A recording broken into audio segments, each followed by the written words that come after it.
So we've got Colin Cornish, who's Managing Director of MEM Limited. Colin, can you tell us, does that stand for something, MEM? MEM stands for our brand name, our strapline, if you like, is Marine Energy Matters.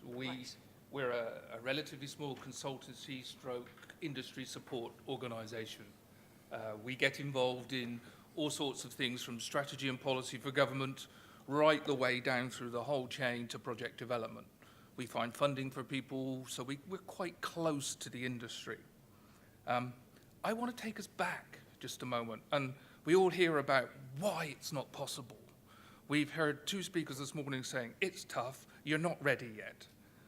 I think we need to think a little differently. If you look at what we actually have to go through in terms of this industry, there are a number of stages. There are a number of timings in that, and there are a number of levels of investment in that. Some are much more easy than others to fulfill, and as we'll see in a moment, we get to a point where we hit the wall. And I suspect we're at that point with a number of our leading projects today.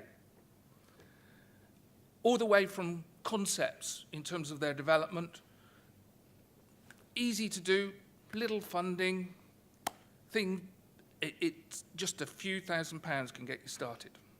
When we start to get up to tank testing, a little bit more expensive, start to put prototypes, the moment we go in water is the moment we face huge costs. And not only that, we not only have to do it once, but we then have to do it a multiple number of times to show that we can connect these things in arrays. Obviously, when we're into commercial projects, we're into hundreds of millions of pounds.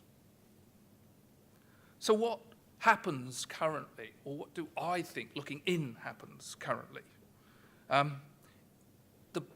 The solid spheres here that you see are what I think are probable financing sources. The hollow spheres are what I think are possible financing sources. And in the early stages, the 3 Fs I'm sure you've all heard of, the friends, families, and a few fools that invest early stage with enthusiasm to get things off the ground. And that might be up to hundreds of thousands of pounds, if we've seen. Then you've got the business angels that tend to be a little bit more shrewd, want to see some progress, but feel that things are a good idea, sometimes invest in terms of emotion, sometimes out of a capitalist nature. We then start to enter the big world of quite significant funding. And here, this is where traditionally your venture capitalists would get involved.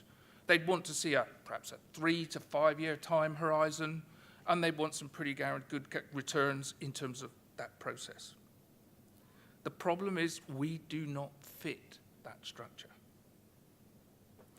The OEMs, they've been pretty good at getting involved, particularly in the tidal sector, and that's what's encouraged the progress that we've made in deploying full-scale prototypes.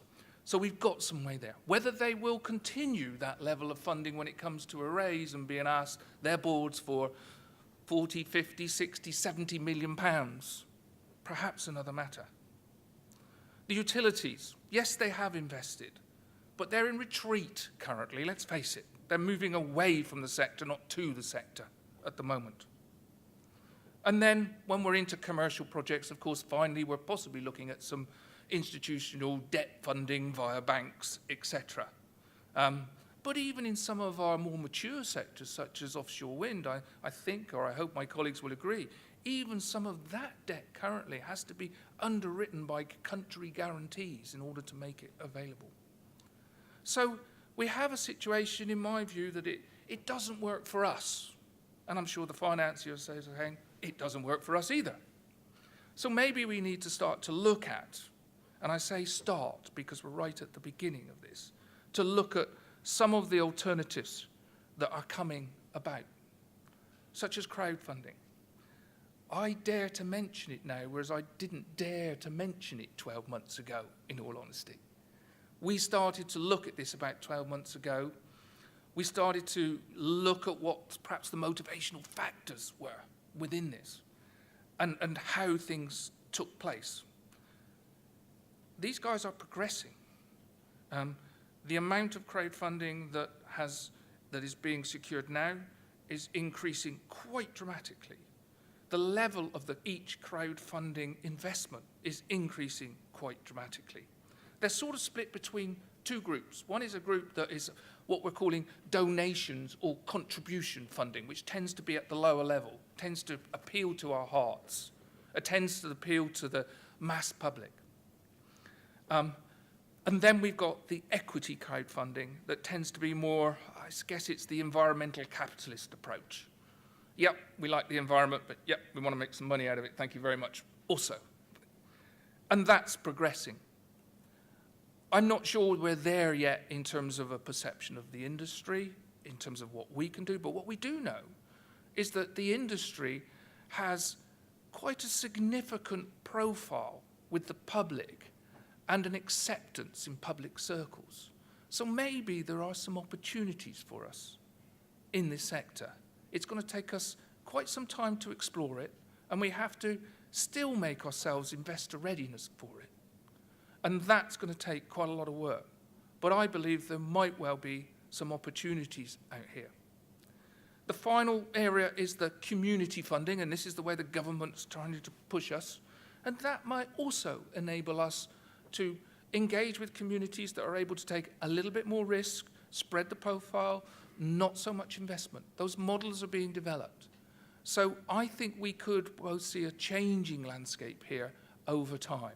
Please don't get me wrong, we're not there yet. Thank you.